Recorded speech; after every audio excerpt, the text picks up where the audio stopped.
오늘 우리가 읽은 고린도 전서 7장의 그 말씀과 복음서 마가복음 1장의 제자들을 부르시는 그 말씀을 우리가 자세히 살펴보면 뭔가 두 말씀이 서로 상반되는 듯한 그런 인상을 받게 됩니다. 고린도 7장에서는 사도 바울이 우리가 그 부르신 그대로 그 안에서 주님과 함께 거하라 이런 메시지를 말씀하고 있고, 마가복음 1장에서는 예수님께서 제자들을 부르셔서 그들이 하고 있던 그 생업을 떠나서 주님을 따라가는 그 제자의 삶을 시작하는 그 두 가지를 보게 됩니다. 고린도에서는 그들이 있는 곳에서, 그들이 그 부르신 그곳에서 주님과 함께 하면서 주님의 그 종이 되라고 말씀하셨고, 마가복음에서는 오히려 그 제자들을 그들이 일하고 있는 곳에서 나오게 했을 때, 그럼 이 두 가지의 말씀이 뭔가 서로 배치되는 그런 느낌을 받게 됩니다. 그런데 고린도 7장의 말씀의 그 상황을 살펴보면 사도 바울이 그 복음을 전했을 때 이 고린도 교회에서 바로 예수님을 이제 믿고 따를 때 그들이 어떻게 살아가야 되는가라는 그런 고민들을 했던 것 같습니다. 그 중에 하나가 바로 혼인한 사람들이었는데, 자신이 그리스도를 믿었지만 자신의 배우자들이 복음을 믿지 않고 있을 때 그러면 어떻게 해야 되는가, 정말 이혼하고 자기는 주님을 따라야 되는가, 또 그런 고민을 하고 있었던 신자들이 있었던 것 같습니다. 그리고 결혼을 하지 않은 신자들 가운데서는 결혼을 해야 하는지 아니면 그냥 독신으로 살아야 되는지 그런 질문들을 가지고 있었던 것 같습니다. 그러한 그 가운데에 있을 때 사도 바울이 그들에게 정말 그들이 부르신 그 자리에서 주님을 따르라라고 말씀하고 있습니다. 우리가 복음을 받아들이면 우리는 우리의 삶을 어떻게 살아가야 될까에 대해서 사실 고민을 하게 됩니다.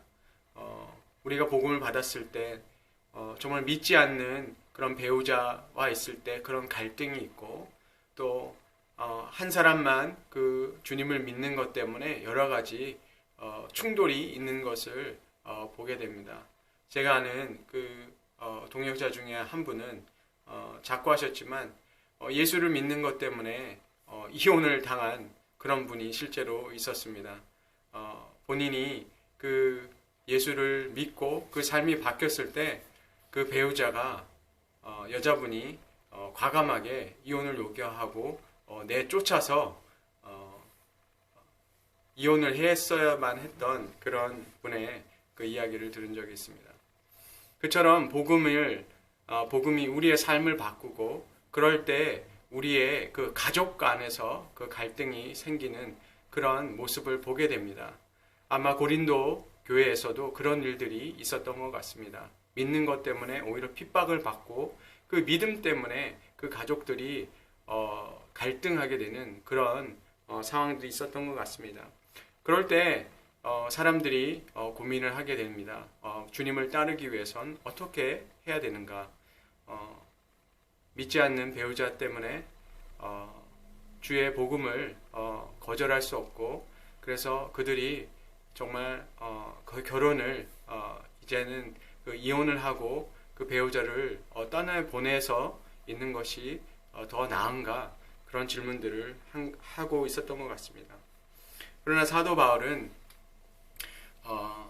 그들이 부르심이 있는 곳에서 그들이 주의 종이 되는 것을 힘쓰라라고 얘기하고 있습니다.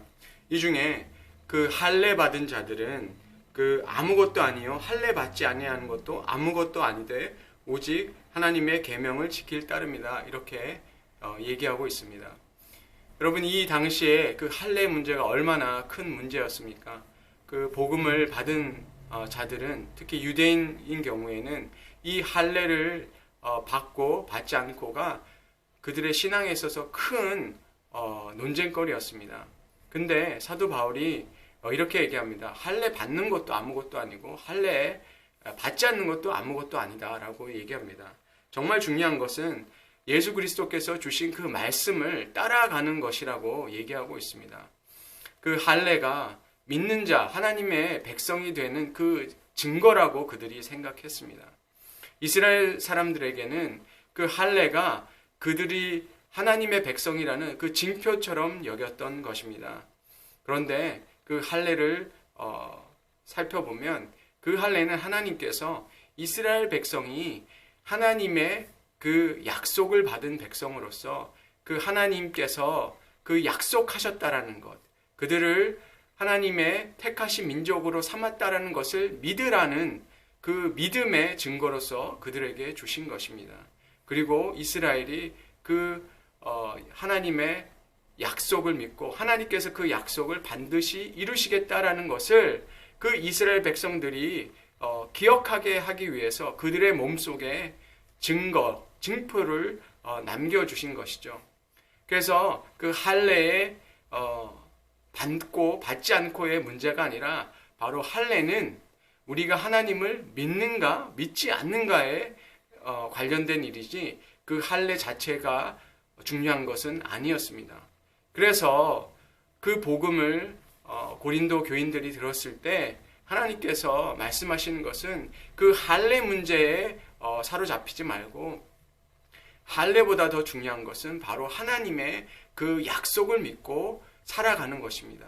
그리스도의 종이 되는 것, 그것은 사도들과 같이 모든 것을 버리고 주님을 따르는 어떤 그런 사도직을 행하는 그런 것이 아니라 그것보다 더 중요한 것은 바로 그리스도의 그 말씀 아래서 살아가고 그 하나님의 그 약속을 믿고 따르는 그 그리스도의 종이 되는 것이 가장 중요했던 것입니다. 그래서 유대인들이 그렇게 목숨 걸고 지켰던 그 율법의 문제, 그 중에서도 그 할례 문제도 사도 바울은 너무나 그렇게 대수롭지 않은 것처럼 말씀하고 있는 것입니다. 그래서 우리가 복음을 받아들였을 때 너무 외형적인 부분에 우리가 정말 집착하는 그런 것들이 있는 것을 보게 됩니다. 그러나 하나님께서 정말 우리에게 요구하시는 것은 바로 우리가 그리스도의 종으로 살아가라는 것입니다. 우리가 있는 자리에서 정말 그리스도의 종된 것처럼 하나님의 말씀을 믿고 그 말씀대로 순종하는 삶을 살아가는 것이 중요한 것이지 우리의 환경을 먼저 바꾸는 것에 우리가 너무 집착하지 말라라고 얘기하는 것입니다. 그래서 그 당시에 종으로 살았던 사람들이 그 복음을 믿었을 때 그 종에서 자유케 되지 못한 것으로 인해서 그것에서 절망하지 말고 우리가 그리스도 안에서 자유한 자라는 것을 잊지 말라라고 사도 바울은 말씀하고 있습니다. 그리고 자유케 된 자들은 그 자유로 인해서 방종하지 말고 오히려 그리스도의 종된 것을, 그리스도 안에 묶인 그런 종된 것을 기억하라고 말씀하고 있습니다. 그래서 우리가 복음을 받았을 때 우리의 환경적인 것, 우리 어떤 상황들을 바꾸는데 우리가 노력하지 말고 우리 안에 정말 그리스도의 그 말씀대로 살아가는 것, 그것에 대해서 더 우리가 관심을 기울여야 되고 그 우리 안에 우리가 그리스도의 그 종으로 살아가는 그 마음을 우리가 먼저 지키고 그것을 위해서 살아가는 것이 필요합니다. 그리고 결혼하지 않은 사람들에 대해서 특별히 그 자매들에게 그렇게 얘기합니다. 결혼하지 않았으면 그 상태로 있는 것이 좋다라고 얘기합니다. 근데 사도 바울이 여기서 이것이 계명이 아니다라고 말씀하시고 내 의견을 말하노니 7장 26절에 이렇게 얘기합니다. 내 생각에는 이것이 좋으니 곧 임박한 환난으로 말미암아 사람이 그냥 지내는 것이 좋으니라 이렇게 말씀하고 있습니다. 이때는 사도 바울이 이 말씀을 하신 이유는 바로 우리가 알듯이 AD 70년에 그 큰 박해가 예루살렘에 있었습니다. 아마 그 당시에 다가올 박해라든지 그런 어려움 때문에 사도 바울은 그 결혼하지 않은 자들에게 그 환난 가운데 어려움이 너무 많기 때문에 그 결혼하지 않고 믿음을 지키는 것, 그것이 오히려 그들에게 더 유익하다라고 생각해서 이 말씀을 주셨던 것 같습니다. 그래서 이 말씀을 우리가 일반적으로 지금 이 시대에 똑같이 적용하기는 어렵습니다. 그러나 결혼에 관해서도 그 결혼을 통하여서 더 하나님의 그 거룩을 이룰 수 있는 그 결혼에 대해서 얘기하고 있습니다. 우리가 정욕에 불타고 그 음란의 죄를 범하기보다는 결혼을 통해서 더 거룩한 삶을 살아갈 수 있기를 사도 바울은 또한 가르치고 있습니다. 그래서 우리가 이 말씀을 통해서는 그 상황을 우리가 이해하고 이 말씀을 이해할 필요가 있습니다.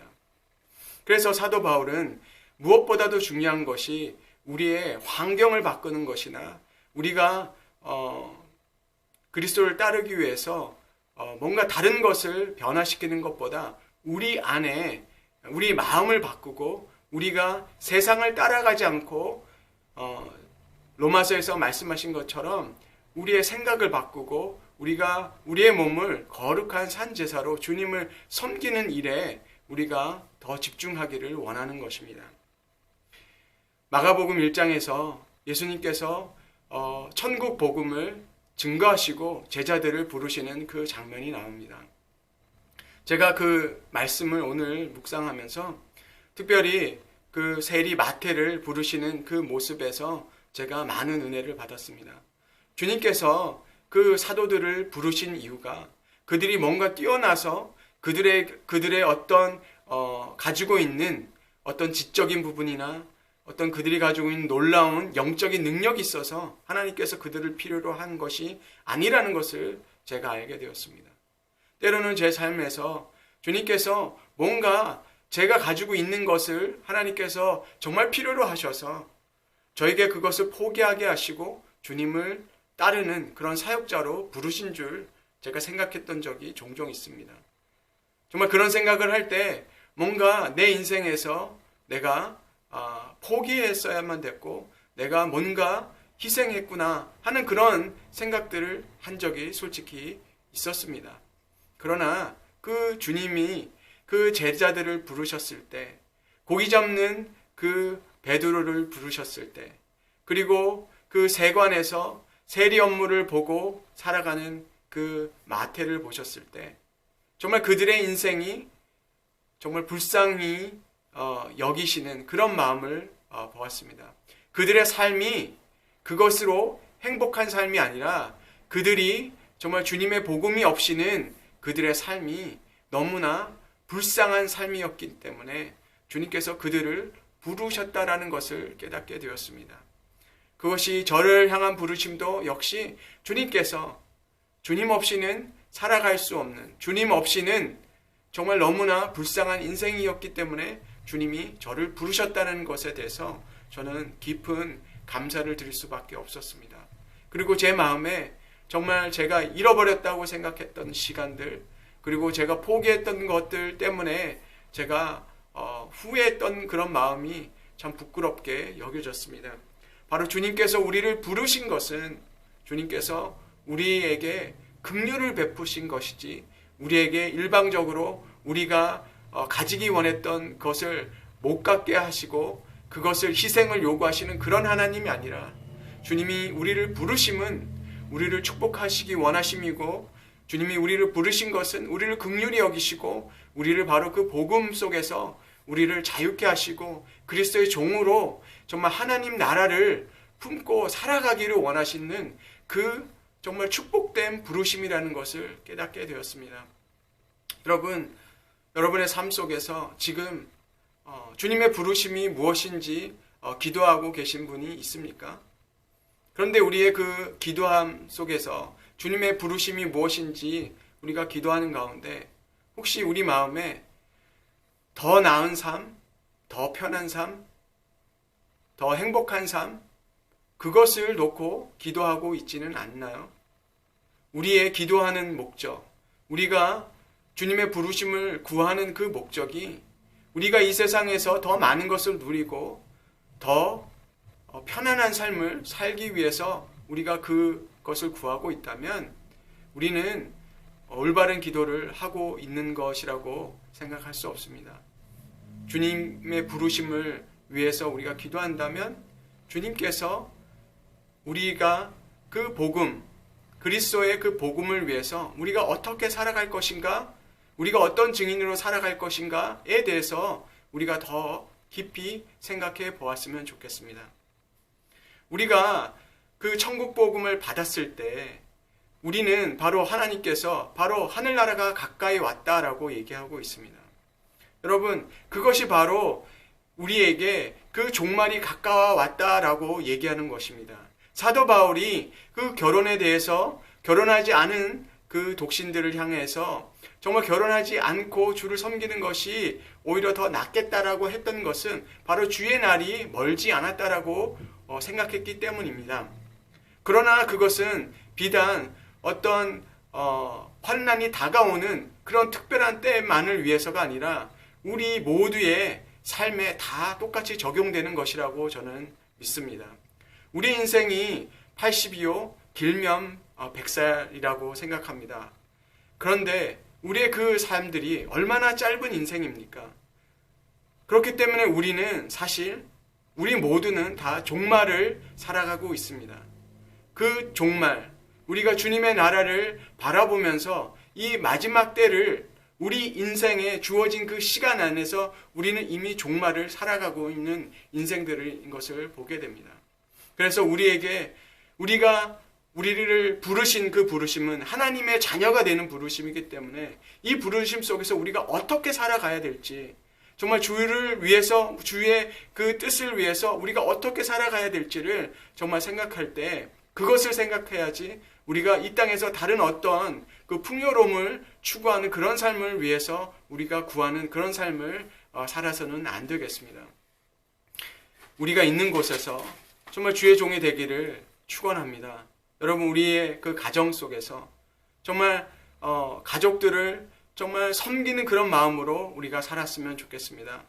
주님께서 인자가 온 것은 섬김을 받으러 온 것이 아니라 섬기러 오셨다고 말씀하신 그 부르심이 우리에게도 있어서 우리의 그 가족들, 우리의 자녀들을 정말 섬기고 정말 사도된 마음으로 섬길 수 있는 우리 모두가 되었으면 좋겠습니다. 우리가 멀리 복음을 위해서 나가야 되는 것이 아니라 우리가 있는 자리에서 우리가 정말 사도의 그 부르심과 같이 우리 자신을 정말 그들을 위해서, 복음을 위해서 정말 그들을 섬길 수 있는 우리 모두가 되기를 간절히 소망합니다. 우리의 자녀들을 정말 그리스도와 같이 그리스도의 마음으로 그들에게 복음을 전하고 정말 그리스도의 마음을 전하는 그런 사도의 정신으로 우리가 우리의 가족들과 우리의 이웃에게 복음을 전하는 그런 삶을 다 사시기를 주님의 이름으로 축원합니다. 모라비안 교도들이 정말 노예로 팔려간 사람들을 위해서 자신들의 몸을 팔아서 노예로만 들어갈 수 있는 그 삶에 자신들의 몸을 팔아서 복음을 전한 그 삶들을 우리는 기억합니다. 그러나 우리는 그렇게 하지 못한다고 할지라도 사도들이 그 모든 것을 내려놓고 주님을 따라갔던, 주님의 제자가 되려고 했었던 그 부르심이 우리 모두에게 있기 때문에 우리의 그 사도의 마음으로 우리가 복음을 증거하는 그 부르심을 따라 살아가기를 간절히 원합니다. 그럴 때 우리가 사도 바울의 말씀처럼 우리는 그 그리스도의 종으로서 하나님과 함께하는 것이 우리 삶의 정말 목표가 되고 우리가 이 마지막 때에 정말 천국을 살아가고 천국의 그 삶을 우리가 증거하는 그런 그리스도의 자녀가 되기를 간절히 축원합니다. 여러분, 주님의 부르심이 무엇일까요? 부르심을 위해서 기도하고 계시다면 우리가 먼저 주님의 종으로 우리가 주님께 온전히 정말 주님을 쫓고 있는지, 우리의 모든 것을 가지고 주님을 먼저 섬기는 그런 종의 삶을 살고 있는지 우리가 생각해 보기를 원합니다. 그리고 우리가 있는 자리에서 정말 사도의 정신으로 복음을 전하고 또 순종의 삶을 살아가는 우리 모두가 되기를 주님의 이름으로 축원합니다.